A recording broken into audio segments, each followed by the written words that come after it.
So the detector, remaining part is of instrument detector. After the light has passed through the sample, we want to able to detect the and measure the resulting light. So this type of the detectors come in the form of transducer that are able to take energy from light and convert it into the electrical signals, and that be recorded and if necessary amplified.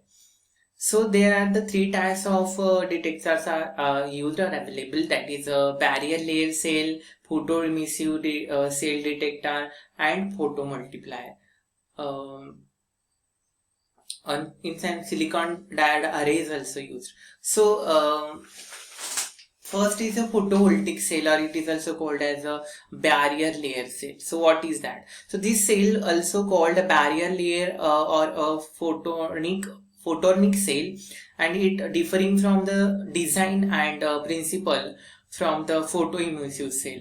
Operate with without use of battery. So this is of a barrier layer cell. So it is having the metal base plate, selenium layer, and transparent metal layer, and collecting rings, and this is of a circuit containing galvanometer. So it is the front view. So it is constructed as that of, we've seen that it consists of a metal base plate or of iron, like iron or selenium, which acts as a one electrode. On its surface, a thin layer of a semiconductor material like selenium is deposited, and then the surface of selenium is covered by the very thin layer of a silver or gold, which acts as a second electrode. Working is when the radiation is incident upon the surface of selenium electrode are generated at the selenium and silver interface. So these electrodes are controlled by the silver, collected by the silver, and this accumulation of electron on silver surface created a electrical voltage difference between the silver surface of the base of the cell and basis of the cell. And if the external circuit has a low resistance, a photo current will flow, which is directly proportional to the intensity of incident radiation of beam. If this cell is connected to a galvanometer, a current will be flow vary with intensity of the incident light. So it's, after the completion of circuit, we'll get idea about the how much of the energy intensity is produced.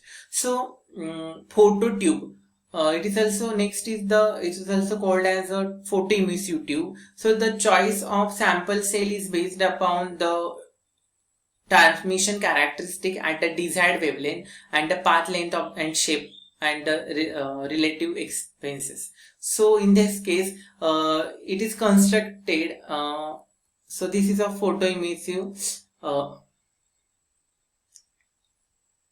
cell, and it is constructed as it consists of the evacuated glass bulb. Inside the bulb there is a light sensitive cathode in the form of half cylinder of the metal. The inner surface of the cathode is coated with a light sensitive layer such as a cesium or potassium dioxide and silver oxide. A metal ring inserted near to the center of the bulb acts an anode, and working is when beam of radiation incident upon the cathode, photoelectrons are emitted, and these are attracted and collected by the anode, and then these are returned via the external circuit. And due to the flow of these electrons, their occurrence on IR drop cross the resistance, which is proportional to the current, and this current will be amplified by the electronic means and is taking a measurement amount of a light shrinking of the photoemissive surface. So this is our photoemissive cell. In that photo, cathode or metal surface is there on anode there, on a cathode. On that photocathode is there, is called as, so which light get incident on that, and anode is having here. So due to that, the circuit is completed after the light is incident on that, and this is collected and collected and amplified and recorded in out readout system. So photomultiplier tube, it consists of the electrode covered with a photoemissive material. This is a photoemissive material covered with that. This tube also contain large number of plate known as the dynode. These are the dynodes are there. Then each dynode is covered material which emit the several electrodes 2 to 5 from each electron shrinking on this surface, and also each dynode is charged at a successive higher potential. So this anode, collector anode, that is source of radiation incident on first dynode and collected on second dynode, and there are increased 2 to 5 electron from that, and it increase the quantity of the electrons on that anode and produces amplification of this energy in the form of electrodes. Then working, when a light radiation is incident upon cathode surface, electrons ejected. Already we seen that. So this accelerated to the sensitive surface of the dynode, where the secondary electrons are emitted in the greater number and than initially shrinking the place. So these electrons is turned as accelerated to the surface of the another dynode maintained at a higher potential, where the number of the electrode is again increased by the factor 4 or 5. So increasing number of the electron in this case.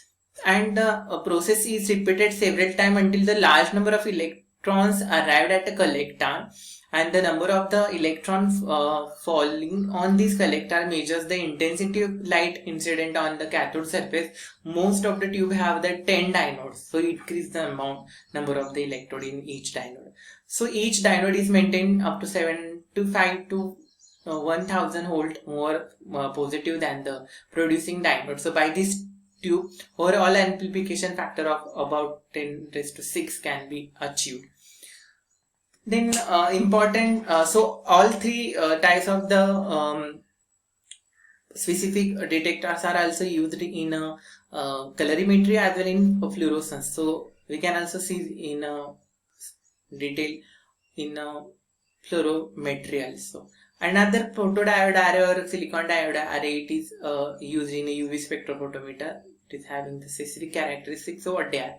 So electrons excited by the light partially discharge the condenser, partially discharge on that condenser, and current which is necessary to restore the charge can be detected. So these more radiation shrinkage, the lens's charge remains so less sensitive than the photomultiplier tube. So several place on a single crystal. So different waves can be directed to the different dynode. So there are in also good for the 500 to 1100 nanometer. So larger range is occupied by this. So this photodiode array is efficient and that of multi-port multiplier. For the for some uses, it is also give the response in the time about 50 nanosecond, within 50 nanoseconds. So this is a silicon protective layer. So it is also called a silicon photodiode array. Light is incident, and this is a depletion regions and specific light on incident on specific diodes, and gives the higher number of the range to detection and analysis. So this is a schematic diagram, this performance of this diode array. So light source incident on that mirror directed towards sample, and mirror again directed towards the grating polychromator, and photodiode array detect the specific analyzed wavelength and use the idea about the proper analysis of different sample with a different wavelength. So this is the double beam spectrophotometer. Already we know of single beam.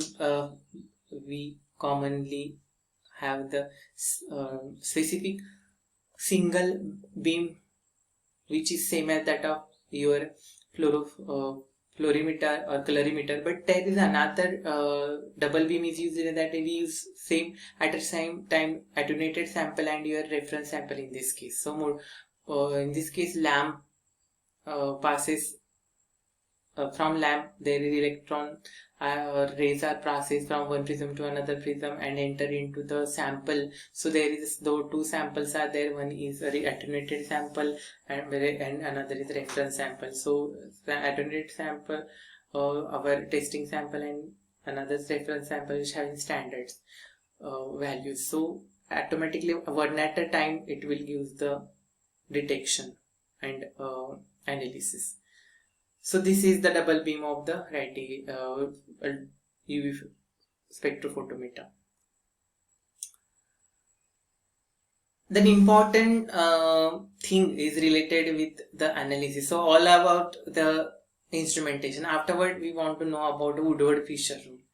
So the Woodward-Fisher rules are the several set of the empirical derivatives rules. Attempts are predict and the wavelengths of the absorption maximum that is lambda max in ultraviolet visible spectrophotometer. So it is the empirical rule to detect and to predict the wavelength without use of the spectrophotometer. So it is the theoretical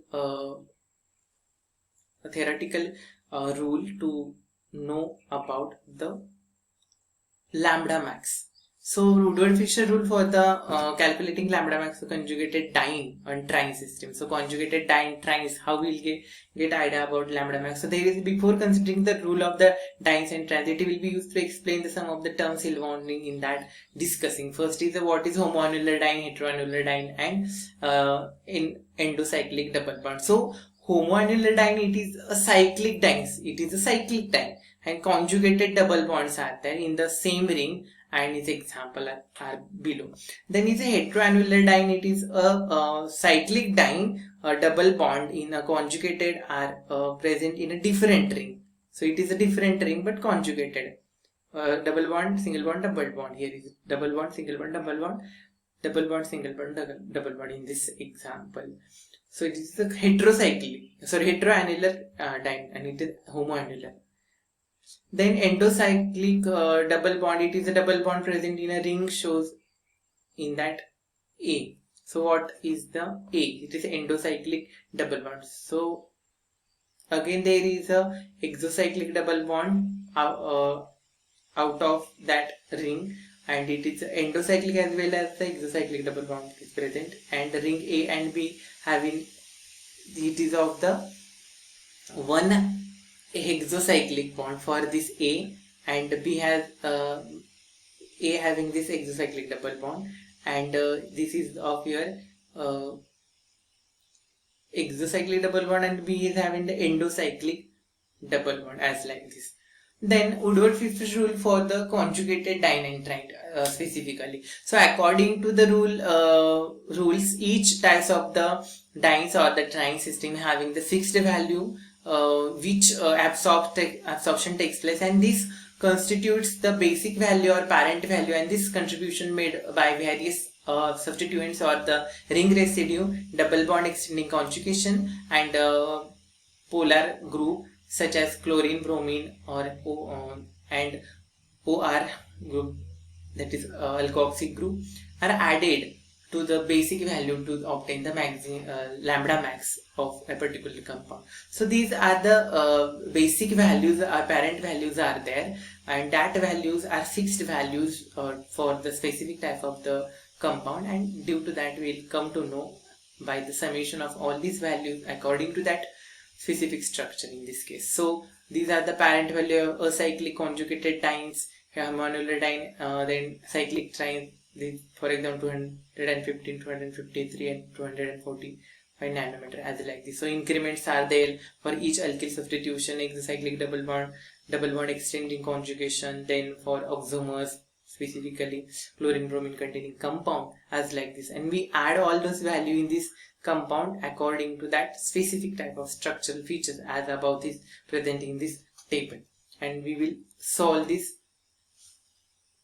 sum and we will get the lambda max.